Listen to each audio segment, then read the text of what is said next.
Okay, the time is 5 o'clock. I'll go ahead and call this meeting to order. We will begin with the Pledge of Allegiance. Please rise and speak for that.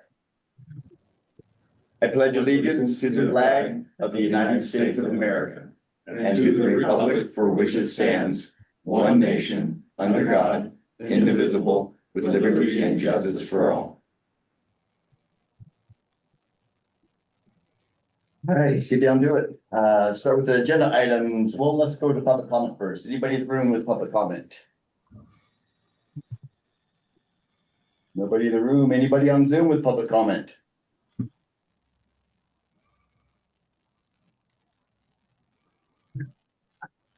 Is Commissioner Watts on Zoom or is he? He is, he's on Zoom and we did hear his voice, Oh. so we can verify that he is there. I missed that. I knew he was planning on being on Zoom, but haven't heard him yet, so. Okay, so we have no public comments, so we'll get into our agenda, administrative items, approving the minutes. Have the commissioners had the opportunity to read and go over the regular meeting minutes from August 13th of 2025? I have. Yes, okay. Yes, sir. All right. Do we have a motion to approve the regular meeting minutes from August 13th? I make a motion to approve the minutes from August 13th. I'll second that motion. All right, we have a motion and a second to approve the August 13th meeting minutes. All those in favor say aye. Aye. Aye. Aye. Okay, minutes are approved. Now to the special workshop minutes from September 3rd. Have the commissioners had a chance to review those? And do we have a motion to accept those as written? Waiting on you, Johnny. Yeah. I'll make a motion to approve those as written. I'll second it. All right, a motion and second to approve the special workshop minutes from September 3rd. We have a motion and second. Those in favor say aye. Aye. Aye. No, that was an aye from me too. Okay, good, we got ya. And minutes are approved for both the regular meeting and our workshop. Next on the list is reviewing the monthly budget report and approving of vouchers. Okay, Anything we need to know? yeah, there is one thing you need to know. A few things, but one of them that Tracy and I discovered this week is that the legislature increased the amount court commissioners are supposed to be paid per meeting in January of 2024, and we missed it. So we have been supposed to be paying you $161 a meeting and not 128. So in October, you will be getting well, Well, relatively speaking, larger payments. So, Excellent. yeah, that was And back pay. I don't know how, That's what yeah, we'll pay It will you be for a- the back pay. It will be a big Yeah. one. I don't know how we're supposed to know these things if nobody tells us, but Right, I guess the auditor would have told us, but luckily we caught it first. So, not really it's a pretty nominal amount for our budget, but in looking at the budget report, it's been 75% of the year, not quite 75% of income, because we're still taking in rent revenue for September, but 75% of expenses. I really don't have any concerns. We're doing fine financially. There are some line items on the expense side that are over the 75%. And of course, many that are under. So right. I've gone through all of them just as a double check. Tracy and I did explore office equipment in more detail because we were over last year and here we are going to be over again. And I even increased the budget, but it turns out it was the TVs that this was just an unexpected item. So that's what caused it to be a little bit higher. They are helpful. Yes, yeah. So, otherwise, there's just nothing of concern. It's all just, we're doing fine. Got plenty of money still in our reserve and, so if you look at the voucher sheet, interesting expenditures of note would be the CSG Forte. That's a new vendor you'll see. That is the new credit card terminal. We have got the bank account set up and now we have a terminal in here. So if we have tenants that want to pay with a credit card, We can take it either on, is the online thing isn't That's set what we're, that that's yet, what we're right? learning about. on Okay, Wednesday. oh, the training, yeah, we've got a training, but we do have the terminal here in the office if somebody wants to pay here. So that's a one-time charge, just for Okay. the terminal. So question about that. Yeah. Is, who pays the credit card? They do, Okay, they do. We good. will never pay a Okay. credit card processing fee. perfect, So that's the choice they have to make, you Right, know? right. Yeah. excellent, thank you.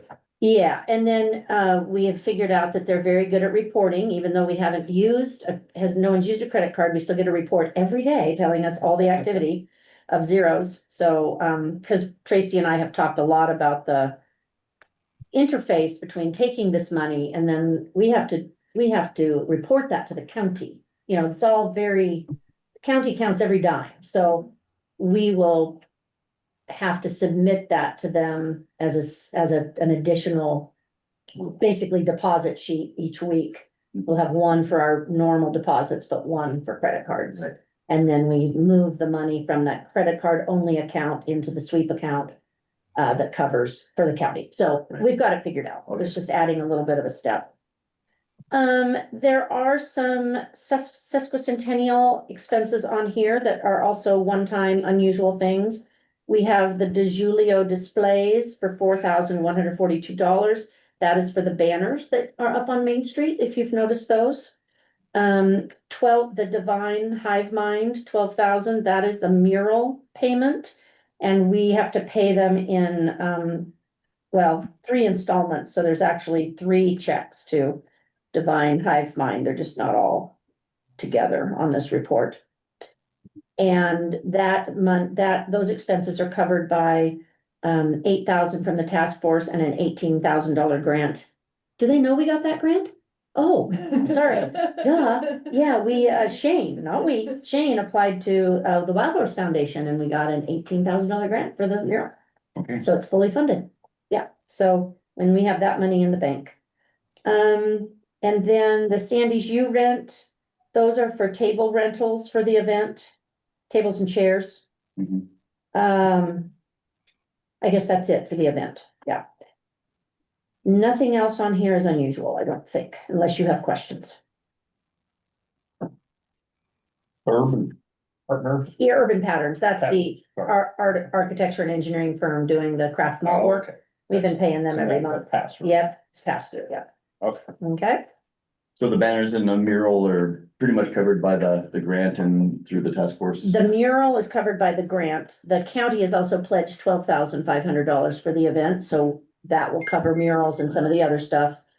And we've applied to Blue Mountain Community Foundation for funds to also continue to help fund event expenses, so. So yeah, we've got different funding partners and made a conscious choice not to ask businesses for sponsorships. Because they're asked all the time for sponsorships, and we just really wanted this to be a nice community celebration, but. We're doing pretty well Good. with our fundraising so far. Okay. Yeah. No questions from me? None for me. None for me. All right. Our signatures will approve those, so we'll move on to the rough draft of the 2026 budget report discussion. Okay, very rough draft. But I wanted us to start the discussion.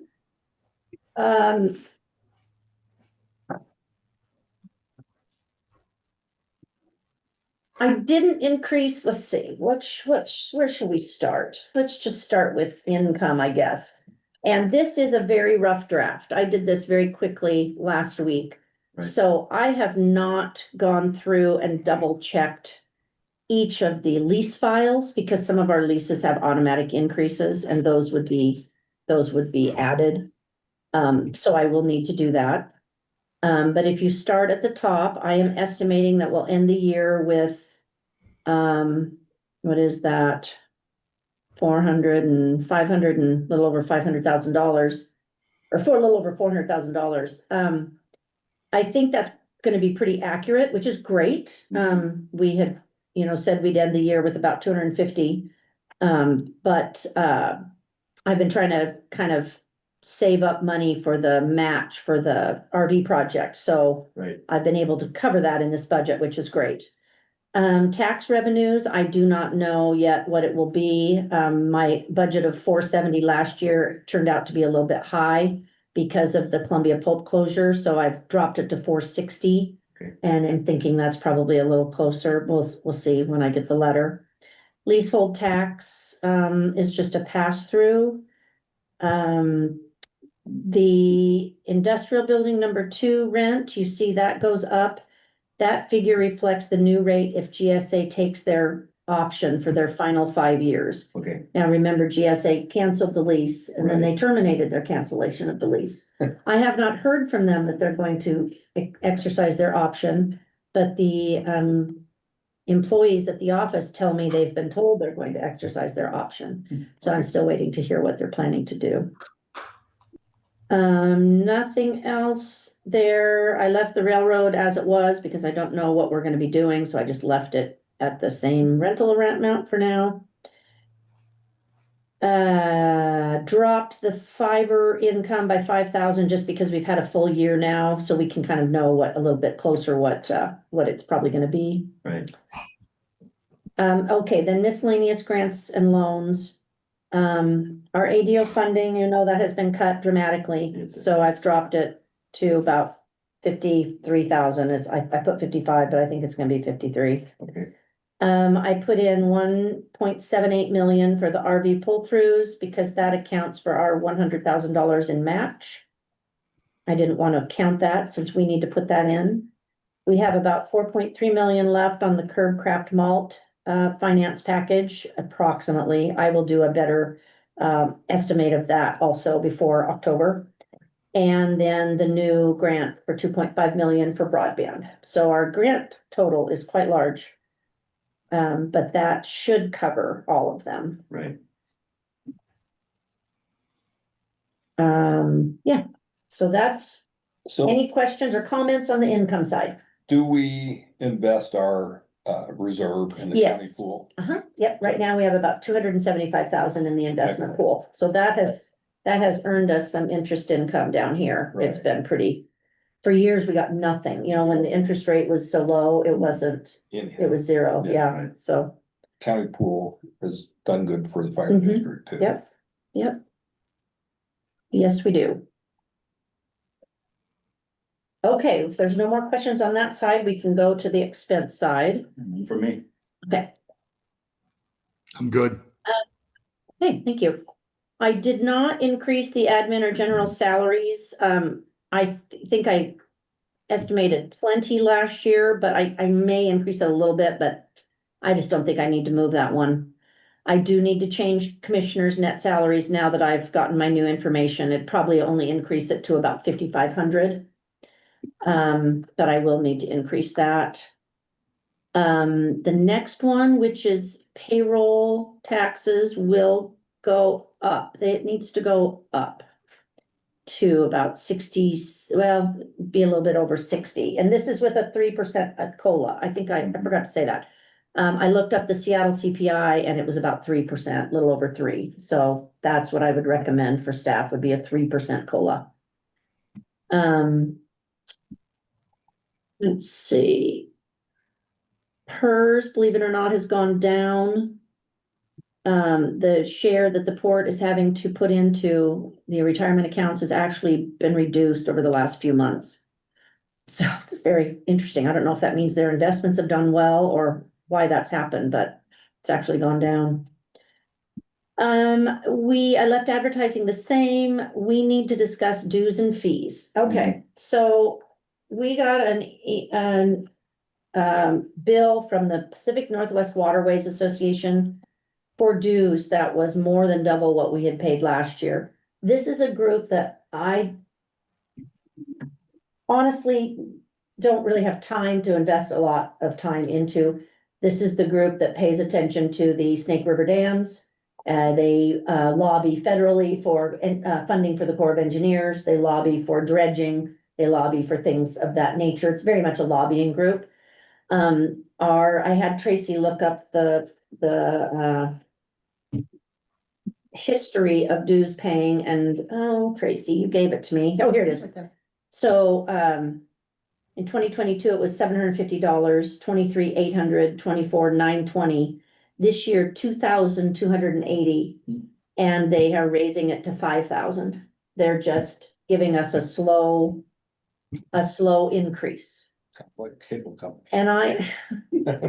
And I am not, I feel very, I think the word is ambivalent about this. I'm not sure what to recommend because I think it's an important organization, but $5,000 is a ton for a tiny port like ours to pay. Yeah, I don't see, you know, the huge reward for the investment in that. Can we contact them We have, and that's it?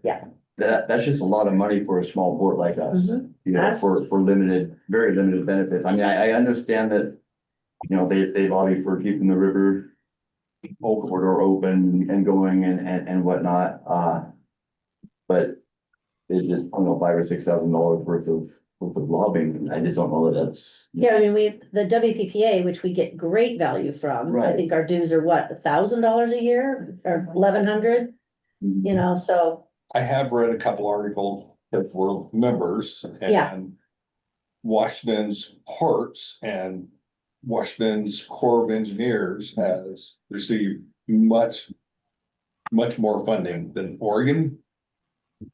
And that's what the comparison was on their report of what the legislative Mhm. branches approved.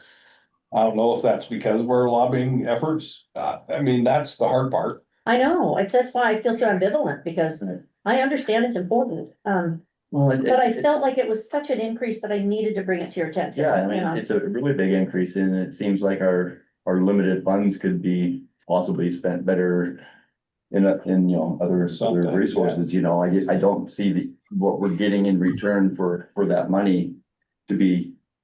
Other than our Corps of Engineers Right. possibly being funded more than other areas. Right. But If we'd be doing it for the greater good, it would not be, if we do it, it's for the greater good, it's not for our direct benefit, there's no Right. question about that. is Yeah. there another type of membership, like an associate member or other alternatives? I don't know, It's based on what we are. So, Based, yeah, they based it on port revenue, and we're just, well, because of We're- grants. well, but no, this No. is just on our operating revenue, which Oh, just okay. finally reached $1 million for the first time ever last year. Mhm. But see, this is the very bottom, look at this, look at but I don't know, I mean, the difference between $5,000 for a $1 million port and 40,000 for a $100 million port, I don't know if that's proportionate. Is it? Doesn't You seem, know, especially when those $100 million ports are right on the Puget Sound and yeah. So really, Tacoma, yeah.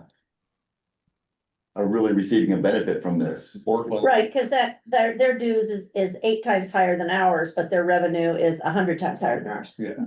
So that's not proportionate. Right. I'd say, my vote would be to go ahead and bypass that for this year, I'd like, and see how things go. I Yeah. mean, we can we go haven't back up approved, it. we haven't approved the budget Right. yet, so Yeah, maybe a call to them and point out that their percentage per income is way off. Yeah, we paid for 2025, but yeah, so this would be for 2026, so. Okay, I'll write myself a note. But I would agree with you. If Let's be able to put that money into our community and growing our own local economic development, which is what we really need to be focused on. I mean, I'm all for the greater good, but we're little, you know, and. Shane could use $5,000 in a more prosperous way Right. locally. That's where I stand on that. I don't know. I'd like Okay. to see what we can do without it. Okay, well, I will see what I can do in speaking to them one more time, and then we can make a final decision and I would say this, let's see. Commissioner Watts, we don't want to ignore you just because you're not here, so I know you're quiet. Do you have any input on that? No, I agree with you. I'd bypass it. Okay. Thank Yeah, you. and I think what I put on this, budget would not reflect that big increase. It just didn't. So I could probably back it off even just a little bit more. Okay, very good. Thank you. Appreciate Thank the input. Any other items? Okay, oh yeah, that's right. We were, I've lost, forgot where we were.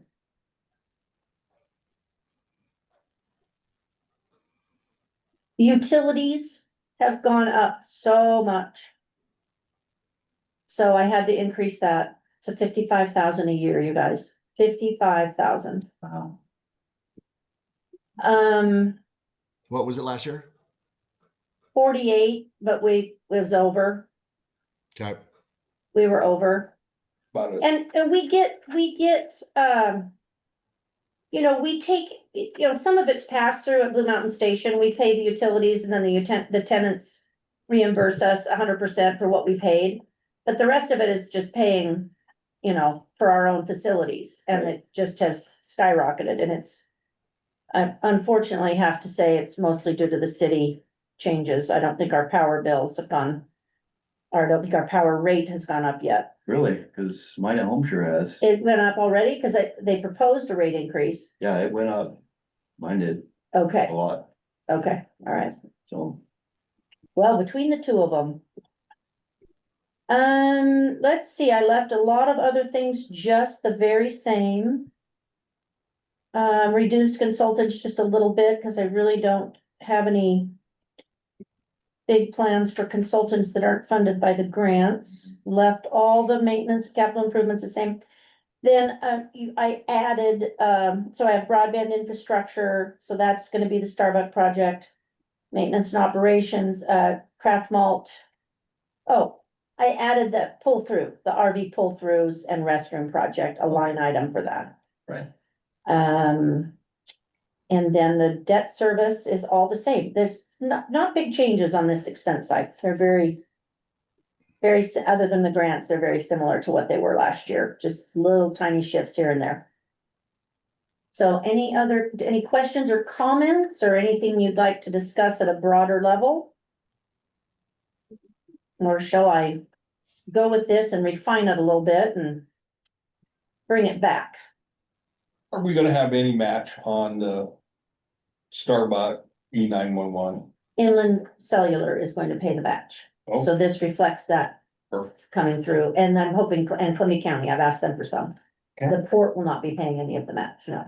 Okay. The only thing we have to match is our RV pull-throughs, and that is reflected on this budget. Perfect. Right. Okay, Lovely. No I'm further good. questions? Thank you. thank you. Right. Thank you. Okay, do we have any leases this month? Yes, we have a new tenant at Blue Mountain Station that took the space that Mountain Man Sourdough vacated. Right. And they are called Hummingbird Tea. And they've been a commercial kitchen user, and now they're gonna rent the little space What? tea, Oh. okay. TEA. So Is that, cheese. I know, that would be exciting, wouldn't it? So it's just a 1-year lease. That is the only lease we have this month. Thank you. And then Cedar Rain is, their lease expires at building number 2 at the end of this month, and they have notified us they will not be out in time, so that one's gonna go to month. And so this is my opportunity now to see if I am gonna get the pasta company to come, because once it's empty, it'll be ready for them. Right. Minus the, still waiting on the USDA grant for the HVAC system. We have money to pay for part of it. If I spend it, I can't use it as match, so I'm still waiting. Gonna have to make a decision here one of these days, whether to just move forward without grant or not. Right. So I'm gonna talk to them and see what their timeline would be and move forward with that. That's it. So let's move on to update on port assets, beginning with Rock Hill Industrial Park. We have nothing new happening in the industrial park. We're all good. Oh, Yep, but everybody's good. yep. How about Lions Ferry Marina? Okay, so, I'm meeting with, I guess I'll flip these around, concessionaire update. The gentleman from Seattle that was considering buying the facility from Joanne has decided not to. as wife is in poor health. So, there's no sale on the docket right now. Joanne is prepared to continue to operate the marina. Luckily, she was very prepared to continue to operate it, so she must have had an inkling this wasn't gonna happen. But, I was still hoping, I was hopeful that the new concessionaire would be interested in the additional match for the pull-through project. So in lieu of that, I am meeting with Joanne and 7Ks, who is the they're the ultimate leaseholder at the marina that subleased to Joanne's. So we're going to meet next week and discuss the project and how we're gonna fund the rest of that match on Monday. So it's all good, just unfortunate that that sale didn't go through. And this 7Ks is also a campground broker, so they will continue to look for interested parties, yeah. And then I did meet with Anderson Perry regarding the pull-through sites, and we, as a requirement for the grant, before we could get a contract, we needed to have a tentative schedule written up, so we went through all of the construction activities and have written up a schedule for completion by the end of 2027. Yeah, they give us 2 years, 2 full years, actually 2.5, which is good. And then there is a successful applicant webinar with the RCO tomorrow, so I will be attending that. And I'm just waiting for a contract from them for us to actually sign the dotted line and have funds to move forward with design. Okay. Yeah.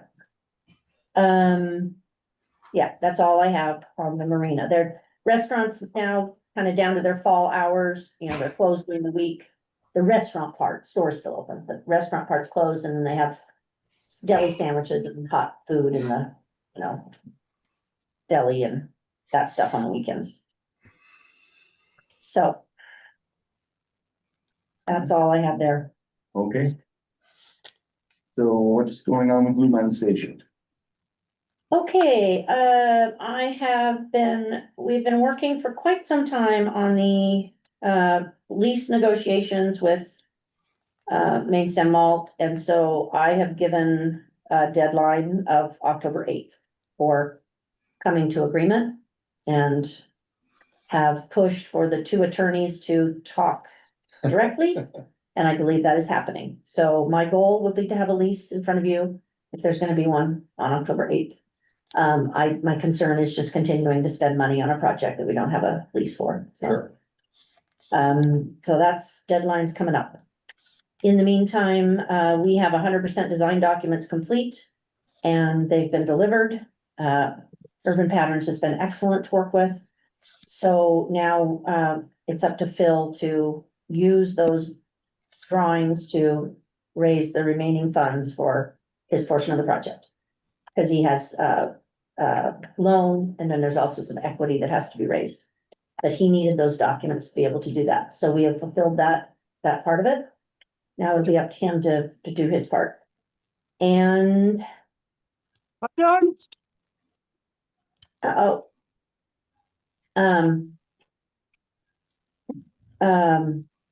And I did have a meeting with, I had applied for a congressional directed spending request through Senator Cantwell's office, 2nd year in a row. Mhm. And I met with one of their representatives last week. He came to town, and I took him around and showed him the site and talked about craft malt, and then Shane took him to the fair and introduced him to other people. But he did have the unfortunate news that we did not make the cut for this year's congressional directed spending request, so that was some money that probably would have helped with this project. We Right. can try again next year, but didn't get this one. And I think that's all on the Main Stem Malt. Okay. Fall Family Festival is coming up September 27th. Yep, and it is. I don't know where that's coming from, is it? Maybe it's Johnny. Okay, yeah, September 27th, we have a big blow up obstacle course fun thing to do this year instead of the Euro bungee, because it was too expensive and we didn't get the Innovia didn't give us enough money for it, so they gave us $1,000, so we got the obstacle course. And the rest of it's all in order. We have, there'll be, Oktoberfest food, pizza, and Baskin Robbins is coming again. Everybody loves that. We'll do the pumpkin painting and all that stuff. This is Tracy gets the credit for organizing Fall Family Festival. Thanks, Tracy. You She does a betcha. great job at it. So yeah, I think that's it for Blue Mountain Station. Okay. Next, we have the CWW Railroad. Do you have anything to talk about before we get into our commission revision? I do have a meeting set up with Stuart, who is operations manager for CWW, on the 16th to discuss future potential agreement.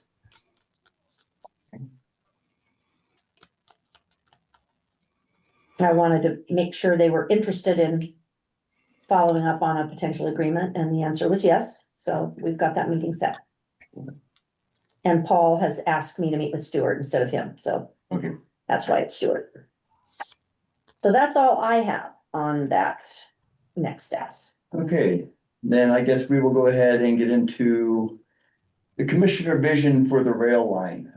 And to start that off, I would like to say a couple of things. First off, I am very thankful for everybody in the community that has sent messages or emails or I bumped into on the street, and everybody that has had an opinion and thoughts on this. I'm really grateful for everybody being so involved and wanting to get to the bottom of this and make the best decision for the community. Having said that, there is one email that I would like to go ahead and read that came into all three of us commissioners. And so I'll go ahead and read that now. Port of Columbia Commissioner Brian Watson Spring. Disclosure. I consider the sole obligation of the government to be maintaining the rule of law through legislation, enforcement, and adjudication. As such, when public institutions take on the task of tinkering with commerce, engaging in social engineering, and usurping the collective role of the citizenry to provide charity for those in need, primarily through churches or similar institutions, I trend towards dissolving them. Case in point, the Port of Columbia. If you remember me at all, it's probably in my loud proclamations that if I had anything to do with it, the port would be dissolved and its assets sold, simply because the goal of the port, as stated, namely economic development, is one that runs counter to the very nature of public institutions, insofar as they are generally defined by unaccountability and a perpetual search for more funds coerced from the hands of taxpayers. All that said, and this letter in regards to the rail situation, I will try to stay objective. I don't really want to write this letter, but it seems like all the traffic coming from one side, so here goes. First, there seems to be a resounding given, something everyone I've heard agrees with, that the rail has too much value as an existing infrastructural asset and too much potential for future contingencies, namely the loss of the dams, to be abandoned or torn up completely. After that, it seems the path diverges in many directions. So it appears that we all want the rail to remain, and not only remain, but remain functional. This is where one important question seems to have been neglected so far. Is the rail being maintained because it's currently profitable, valuable, and needed?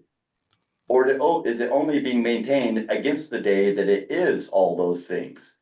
In other words, are we just holding this thing in our back pocket as an ace for a rainy day? If so, this needs to be seriously considered in the examination of Columbia Rail's offer. As stated in the Port's Rail Report, Columbia Rail, hereafter CWW, claims that the only way they make money on the line is car storage, which they keep only to sidetracks in order to allow positive passage to Dayton.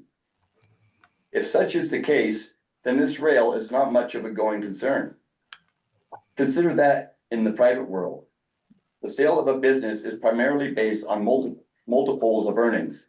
Assets are considered, of course, but only to the extent that they are necessary for maintaining earnings and have easy and immediate cash value through liquidation. The appraisal of the rail at 13 million doesn't seem to mesh with a rail line that only makes money through very limited sidetrack storage. This is where harsh reality kicks in. The appraisal probably isn't worth the paper it's written on, let alone the $40,000 that was paid for it. because no potential buyer is going to base an offer on an appraisal that is almost laughable in comparison with earnings. This doesn't mean you have to accept CWW's offer. It just means that you should seriously consider where they're coming from and when they made the offer, instead of fretting over misplaced decimal points or making accusations of extortion or manipulation. It may even be worth considering that perhaps the appraisal is the more likely candidate for the misplaced decimal points.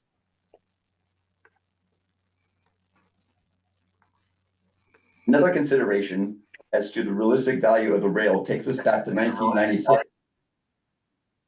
and Union Pacific's donation to the port. This is all also outlined in the rail report, stating that the combination of flood damage and declining revenues had left UP hesitant to drop their own funds into repairs and upkeep. What with the port's ability to more easily secure funding, the UP just gave it away. Gifted was the word. Or be it for me to be cynical about UP's selflessness and charitable spirit. But my guess is they were unloading a headache and a dud for a considerable tax write-off. There's nothing wrong with that from any perspective. From UP's dubious charity to the port's acceptance of the rail, but it should be carefully evaluated vis-a-vis the offer that is on the table. Union Pacific Rail is rather obviously fairly astute in the intricacies of rail commerce.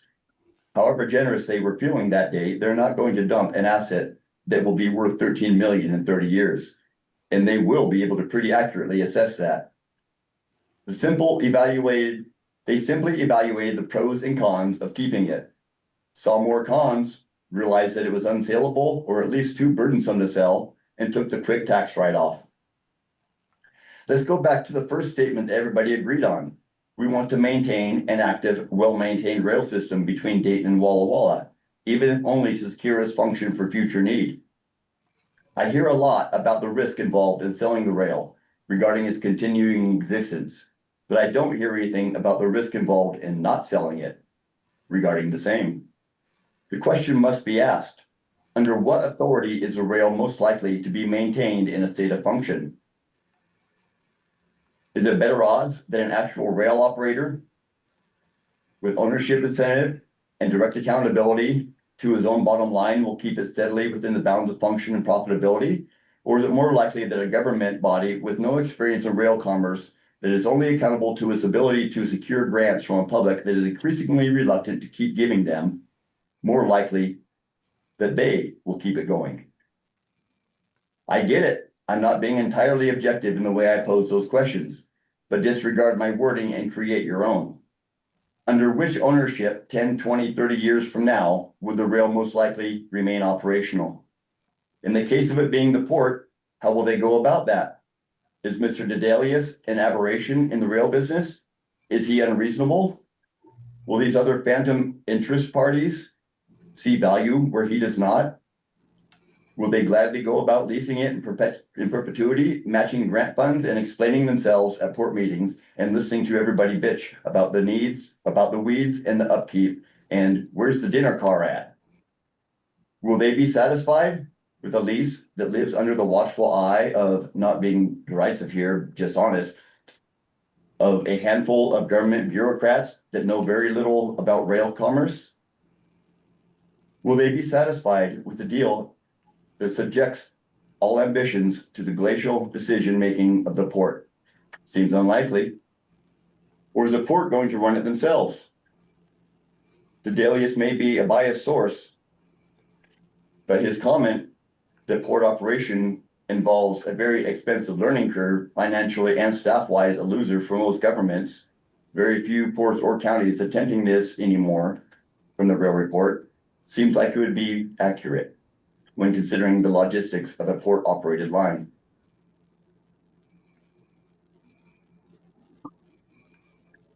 All this leaves fiddling options. Right now, the way things are leaning, the most likely scenario seems to be the port not selling to CWW, who will then gladly wash its hands of the whole operation, leaving the port scrambling to find a replacement that is unlikely to exist with the numbers that likely exist. I haven't seen CWW's books, have you? The port, as I said before, in all things almost immeasurably slow, like all government operations, especially ones that don't meet very often and have major vision dissonance and tension within the ranks, we'll limp it through basic maintenance and temporary mothball status with grant money and eventually decide, amid so many workshops and hand wringing and letters from gas bags like this, to give it a go themselves. Considering it's taken over 2 years and counting to decide whether to sell or not, I imagine the actual time to become operational after that decision has finally been made will be long after we're all dead. Once operational, the port will discover that Dedelius was spot on in his assessment, that they have neither the rail acumen, vision, or funding to operate it anywhere near the Black, and they'll probably tear it up and start having trail workshops. In the words of G.W. Bush, mission accomplished. So why does Dedelius want anything to do with this at all? I would ask him, just the three of you, and him in his office. Ask him where his numbers come from and what his ambitions for it are and how it pencils out from his end. There's nothing that queers a deal like too much emotion in the room. So the three of you in his office, away from the broadcasting owl and the crowd of harpies giving everybody stink eye, might be a good place to actually work towards something workable. I don't know if the port's bylaws allow that, but if not, take a secretary and call it a fact-finding mission or meet one-on-one. If nothing else, you might glean enough valuable information to either make a reasonable counteroffer or some other deal, or just bag the whole thing. It's amazing how much deal making can be done when you remove the formality in the Robert's Rules of Order handbook. Almost done. This is an unenviable task you have on your plate. And regardless of what you do, you're going to end up with somebody on somebody's shit list. Every time I see one of these meetings, I think better them than me. Whatever you end up deciding, I applaud the sense of civic duty it took for you, all three of you, to volunteer for such a thankless job in the first place. I'm sure there are many things you'd rather be doing. I'm sure it gets old hearing from all the people who would never commit to actually stepping up and running for the position themselves, myself included. Thank you for your time. Who's that from? If you want to know who it is, do a public record request or check your email. That being said, commissioners, what are your thoughts? What are your future visions for this railroad? I would like to start off by just disagreeing with a whole bunch in that letter. If all of us were gonna bring 2-page emails and read them to the public, that's ridiculous. But my motion is to reject the sale of the railroad to CWW or not CWW, Dedelius, Yeah, see, Columbia Rail. and work with him to see if we can strike a deal to keep the railroad operational with him operating. If we don't strike a deal with him, I would like to see us go immediately to request for proposals. That's my motion.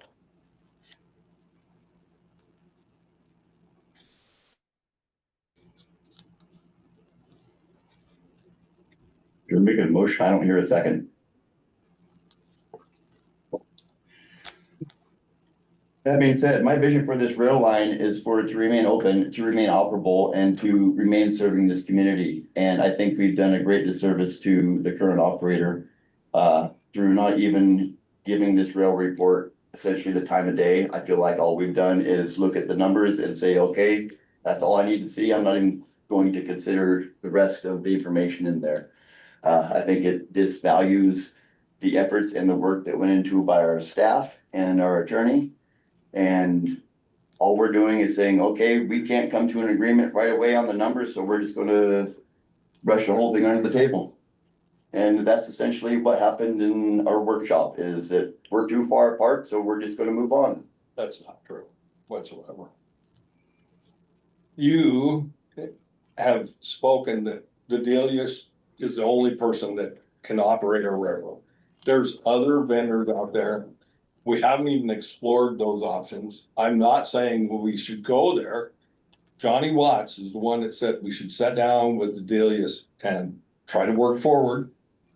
So that was part of my motion, that we reject the sale. Johnny said table it, but I've heard that somebody brought up that tabling it was not the proper way to do this.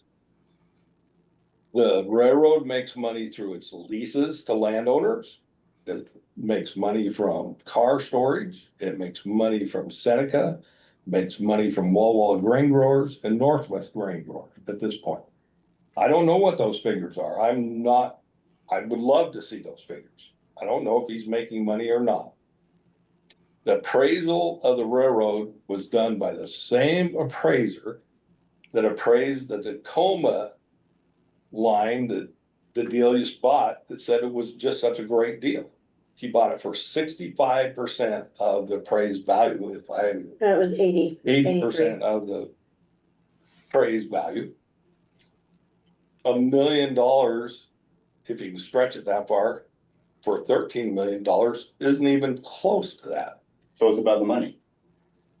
It's not about the money. It's about the value that you're willing to give away to a private business owner that our community has a responsibility to keep operational, to value and use into the future. I agree with you, and I agree with Johnny, that the railroad needs to stay operational if we can. But the Delius might shut it down the day he buys it. You don't know that. You Well, I can don't try to know. write all, I'm gonna nuke it either, but we're crying out loud, give me a break. well, you're What willing benefit would it be for him to purchase it and spend to that mortgage money on it it to and the hold it hilt, down? to mortgage it to the hilt so he could use the mortgage, the difference between $1 million in value to $13 million of an appraiser. If he that's mortgages it, he's getting the money from the banks, not from us, not from the public. But then we lose control of the railroad. Oh, so it's about control. Now we're getting somewhere.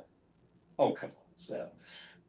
I No, I mean, I've no, heard that over and over. It's about losing control, so let's talk about that. Go ahead, talk all you want. Well, you're the one that brought it up. It's about losing control, so Yeah, it is. what's so wrong It with is. losing control? If it shuts it down, that's what's bad about it. If it keeps it going, what's bad about it? We don't know, if- and you can't guarantee that it will. And you can't guarantee that it won't. You can't even predict that it might not. Okay, we're done. I made my motion. You're done? Yeah. Okay, you're done. Commissioner Watts, I'd love to hear your input on this subject. Well, there's a lot of wisdom that in all kinds of emails, and the one you read, the one that we've had before, and thought provoking, and yeah, there is risk on both sides. It makes a good point of risk on whether we don't sell it or whether we do sell it. There's risk on both, absolutely. My thought is I'm looking at the near foreseeable future. I want to try to strike a deal and get a lease and get that rolling so we continue operation. I definitely want to do that. That's the forefront. Whether or not I haven't been sold enough that I think I'm comfortable with the decision to make the decision to sell it outright for that. I am in a spot where the conversation is still open, but I don't want it drug out to affect a lease and the current operation. I think we need to shift. I think we need to focus on getting it operational, getting the current lease rolling. And if he's willing to do that, going down the road, and maybe there's more avenues. Maybe there's doors that we haven't looked at. I'm okay with being open-minded. I want to table that huge efforts putting forward to try to sell it. It's where it's at. And it has to do with all kinds of things, financially. Yeah, I agree. It doesn't make a lot of sense. There's a big gap there. Control wise that you've talked about. Yeah, I want to make sure it's a rail. There's lots of discussion about in the past whether we want to put a trail and all those things come to mind and I don't want to see that either. I don't think that's a good stewardship of taxpayers' monies to put in a trail. That was my stance when I came into the spot. It's still my stance, and it will continue to be my stance. So those are concerns as well with this thing. So that's kind of my thoughts on it. I want to have a meeting, and maybe there's some wisdom to have some more conversation and answer some of those questions. Do I think the community involved? Yeah, this is a big one. This ain't something that, hey, we're selling a building or something like we talked before. Absolutely. And it's, I'm not getting the reading of the community that they're pushing to sell in any fashion. And I'm not getting a huge reading on the other side either, too much. So when I took a look at this and I go, okay, I represent constituents. I do not represent me in this decision. So it really comes down to what I feel like the constituents want, and they got to have the right information, right? And part of it is that information that we received. If we have more questions on that, we probably need to have some more discussion and say, hey, what does this mean? What does this mean to make sure that we have the accurate information? That's where I'm sitting with it. I want to secure a lease. My understanding the lease is coming up. And I want to, that's what I'm looking for. Secure the lease with the current operation. If that's by the book of Hoyle, making sure we're following all the guidelines for that. And if there's more questions to have, yeah, I'm not ready to close the door on it either. But I'm not ready to move forward with accepting the offer that's on the table. Thank you for your input, Johnny. I appreciate that. I typed up my vision. I took a quote from the Short Line Railroad Association. Says vision statements are short line railroads focus on leveraging its unique strengths. These are not my words. This is a quote. Such as localized reach, customer proximity to provide safe, efficient, flexible transportation solutions that foster mutual growth with partners like Class A or Class 1 railroads and customers. Key elements include realizing the potential through tailored service, contributing to seamless supply chain, creating value for broader ecosystem customers, embracing technology for smart operations, cultivating and resilient customer-focused business model. That's the Short Line Railroad Association's kind of statement, what a vision statement should include. And then I have like 6 bullet points: leveraging partnerships with local businesses, regional businesses, anticipating additional needs for our local short line to provide a robust service for all of our service areas, supporting our local ag in both Columbia and Walla Walla County, working with Seneca, Walla Walla grain growers, Northwest grain growers, and other customers to utilize the short line to its maximum. Work to secure grants to further our upgrades with the operator and the port. Continue to maintain the tracks in the right way to be appealing within our corridor. Explore tourist excursions with Walla Walla, Prescott, Waitsburg to our county seat. And work as a team with an operator to secure grants, partners with the mainline operators, work with legislative initiatives that would further our goals. And we were asked to supply that to Jenny. Thank you.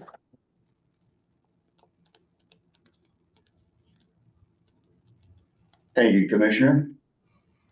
So my future vision for this rail line is to continue servicing our existing shippers and any potential future shippers, and to keep this railroad improving, keep repairs happening on it, and maintain a good relationship with one of the best tenants we've had ever. That is somebody that's willing to take this rail line on. So if we can maintain a positive relationship with Mr. Dedelius and keep him on as a tenant for this, that would be amazing. That'd be awesome.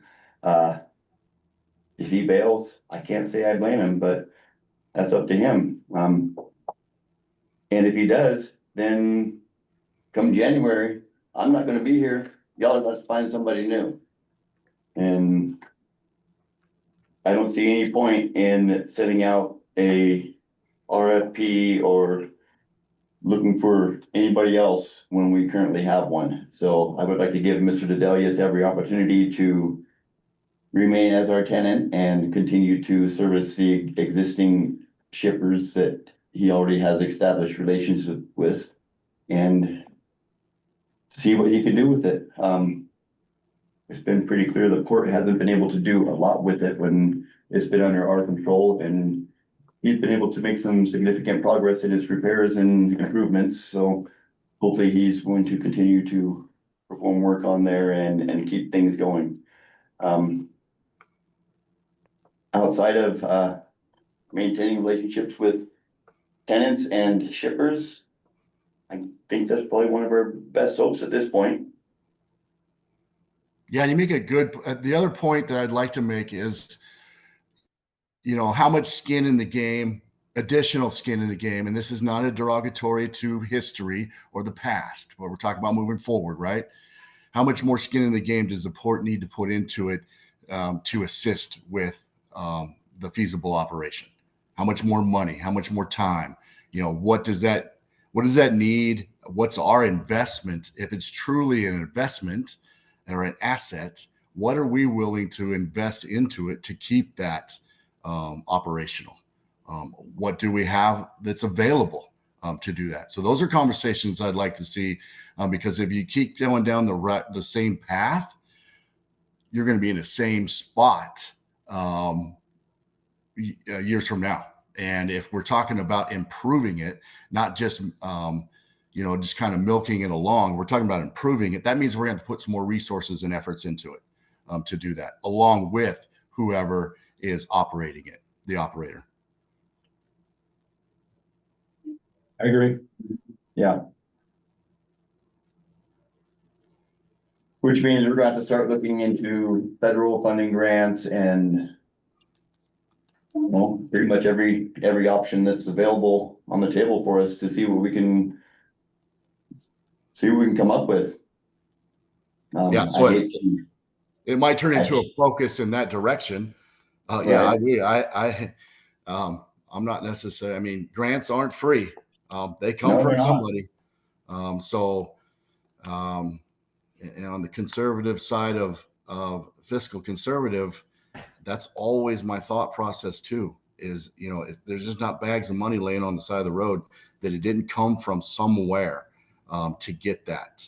Somebody's paying for that. So, and generally it's the taxpayers. And I think we need to be good stewards of that. But if we can find a sweet spot in there where we can do both, that's always the mission. It doesn't always be accomplished, but that's always the mission.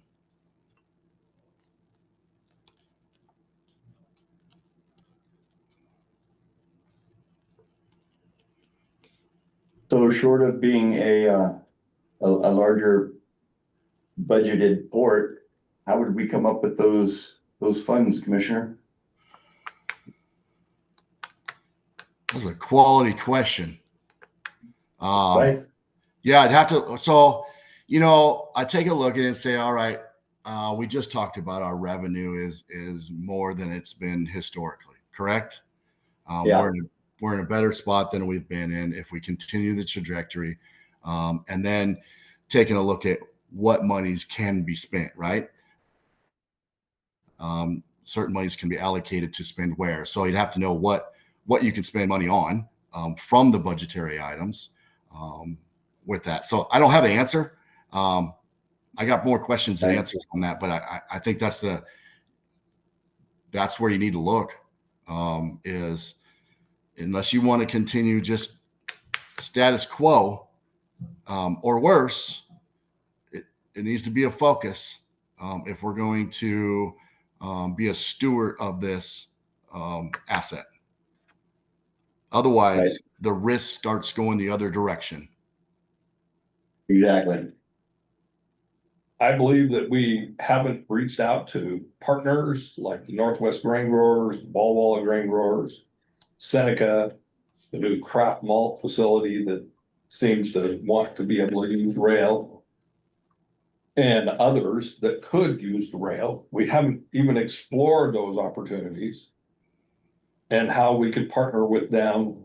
And that's a source of funding if they want the rail to operate. The tourist, we've had one inquiry about running tourist trains here that we haven't explored. There may be others that we haven't explored, but if we don't ask the question broader than just setting down with the current tenant, then we won't know the answers to those questions. Yep, that's So one avenue. Go ahead, Commissioner. That's one avenue. You know, that's one of the pieces of the pie for sure. Is stakeholders. What truly do stakeholders currently need? What they anticipate? What's feasible? What they're willing to put in the game as well. So, absolutely, I think it's worth taking a look at deeper. That's where I'm at with it. Thank you. Can I ask a couple of questions? Okay, Um, can't So- guarantee we'll give you the right answer. so. In the rail report, I gave the list of grants that we've, the state, you know, the port, some partners, you know, have put in over the last 18 years. It's significant. And the railroad is operational and we've helped keep it that way. I feel like the focus has become so, everything is so focused on that the rail is in like some state of such disrepair that is the main, I mean, the main vision. And I'm wondering what has caused you to feel like it is so in such bad shape? I What's, wrote on it. I went on a rail inspection Yeah. and I've written on it too, but it's as. yes, it's operational, but it's operational at a extremely restricted and limited capacity. And everybody in the community, including the operator, would like to see it operating more efficiently and at a higher capacity.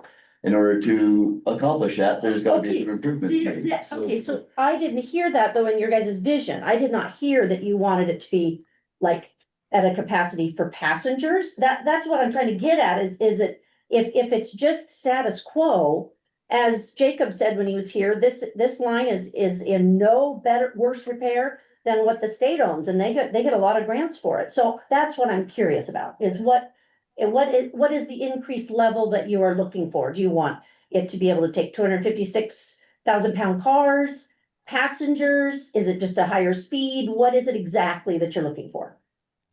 Well, I think heavier weight cars and, you know, an increased speed to the, 20-25 mph range would make it more efficient and more productive. But I think that the sentiment that at least the sentiment I'm picking up on is right now, yeah, there might be some long-term goals to make the improvements, but right now we need to maintain service to our community and our customers. And that's what I'm seeing right now to be the most important immediate goal. And in the long term, once we have either an established lease with Mr. Dedelius or a new operator, then we can continue to work towards longer term goals. But right now, I see it as we, as a commission, want to maintain service and As is. continue to, keep the shippers taken care of and not let them fall by the wayside and end up with this vacant line that just does nothing for anybody. Okay. So I think immediately, and I could be wrong, I'm not trying to speak for either commissioner, but it feels that, even with our differences, that immediately we want to keep it going and keep it operating and serving the current customers. Jenny says she's having a meeting tomorrow, Next week. next week With with Stuart, the yeah. operator. Right. Second. Operations manager, Operations. who's Paul wants me to meet with. So that sounds like a positive move. Absolutely. Yeah, and I'm not saying it's in disrepair, Jenny. I'm just saying that the more you use it, it doesn't go away. It just Okay. gets more expensive. It gets, even to just maintain it at its current state, but moving in a direction that we continue to improve where we can, where it makes sense, where it's feasible.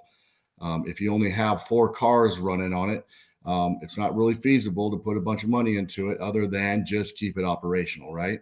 But if we can get where it starts getting used more, that's going to be more wear and tear, more maintenance, and we got to be ready to be able to assist with that, is what I was saying. Okay, thank you. That helps clarify. And didn't Paul say he was on the crux of a deal to get cars onto the main line He did. this fall? Yes. And would increase the number of cars at least from Prescott in. I don't know if it would increase the cars from here. No, from But Prescott. But from that doesn't matter. Prescott, Revenue is revenue. but hundreds of cars. Can't remember what the figures were, He said 500 to 1,000. up to 1,000 cars, but 500,000 pounds of grains now going over the road instead of by rail. Right. Well, if he could get hooked into there, that would be a huge source of revenue for our operator. And that is how you generate revenue for maintenance. I mean, that's how you maintain is Yeah. generating revenue. So, Yeah, I mean, we will help however we can, but it does depend on revenue. So. Okay, thank you. That helped clarify. I was a little confused there, so thank you.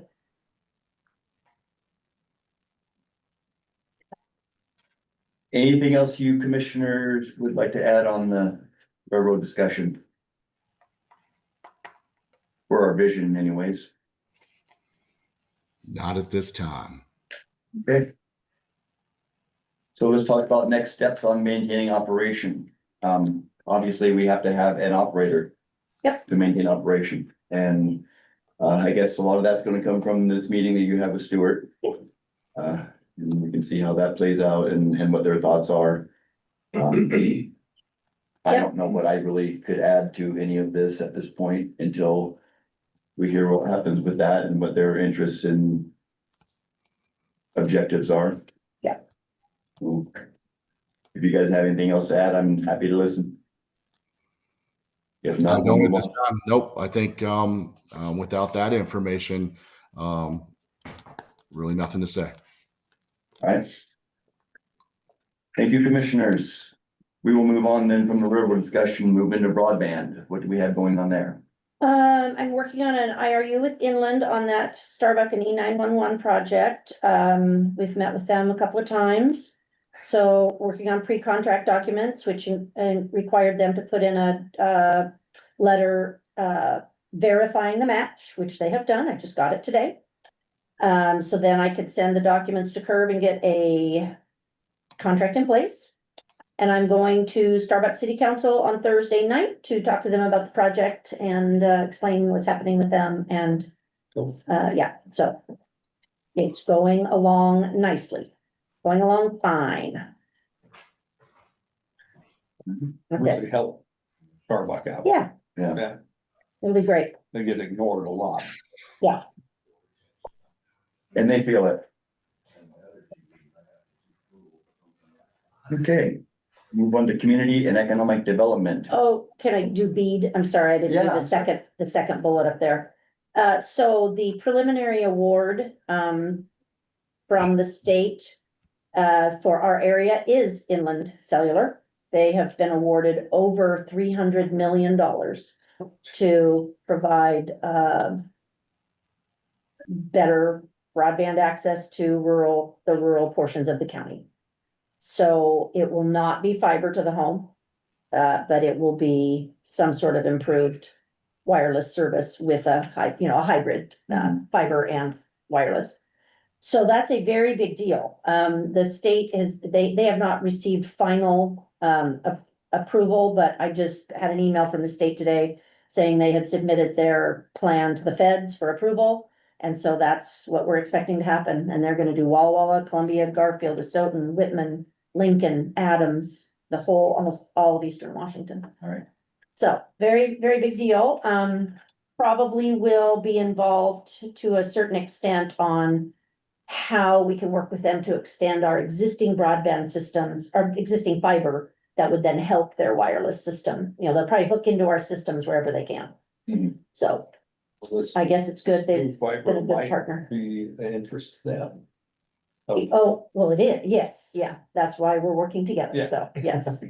Anyway, that was all. I just wanted to give you an update on that too. So that saga can finally be put to bed here, hopefully soon.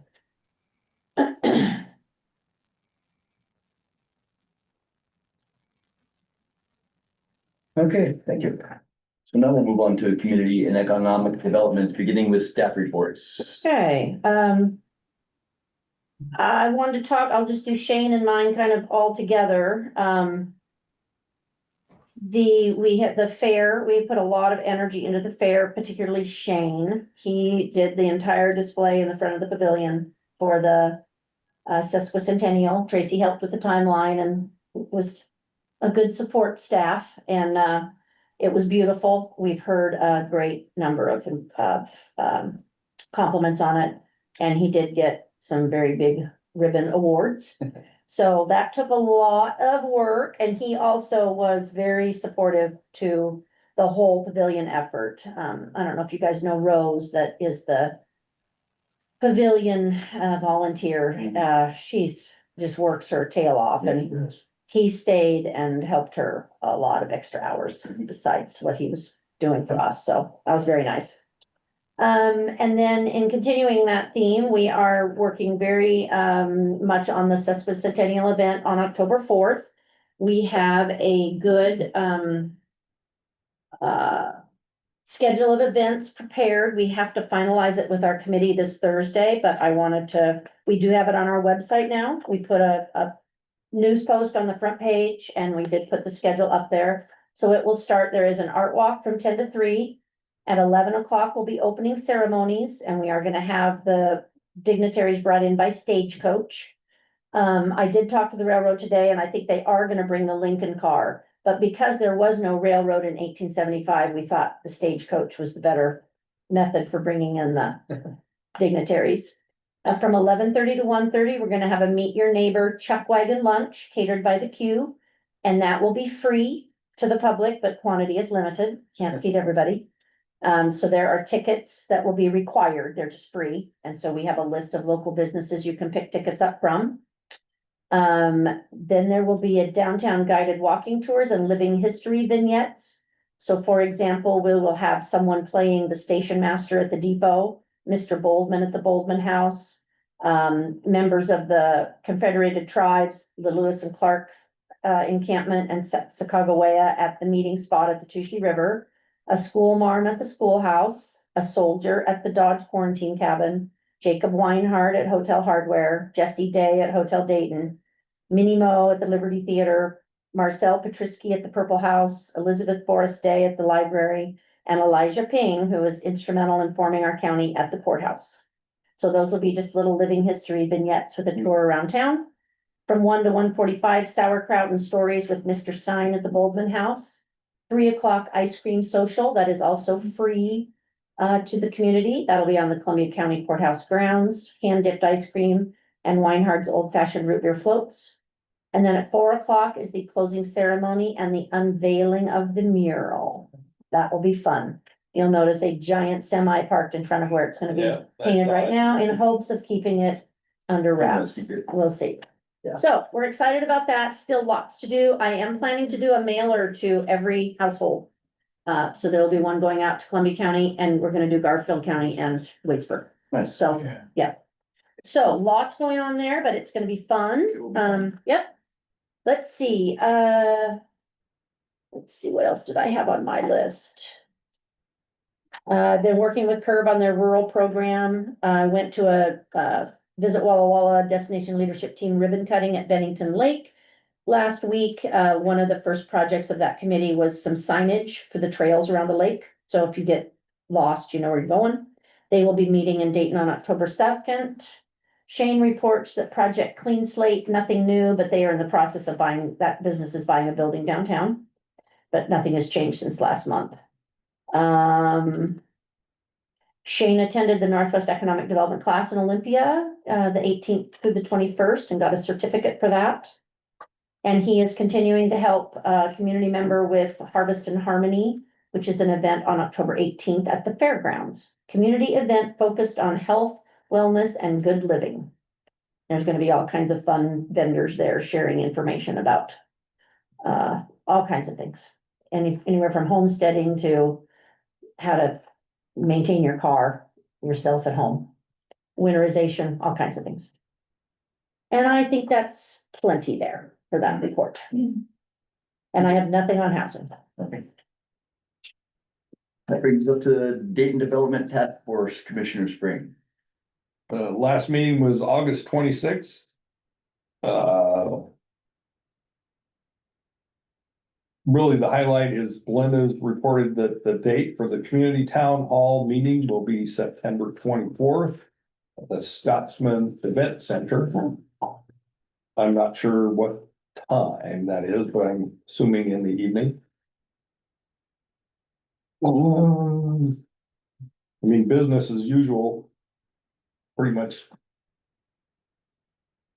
Maintenance, Caboose Park. Could use some help controlling litter. Betty Lou reported, Kim Lyonnaise will be repairing and painting the 2 entry signs.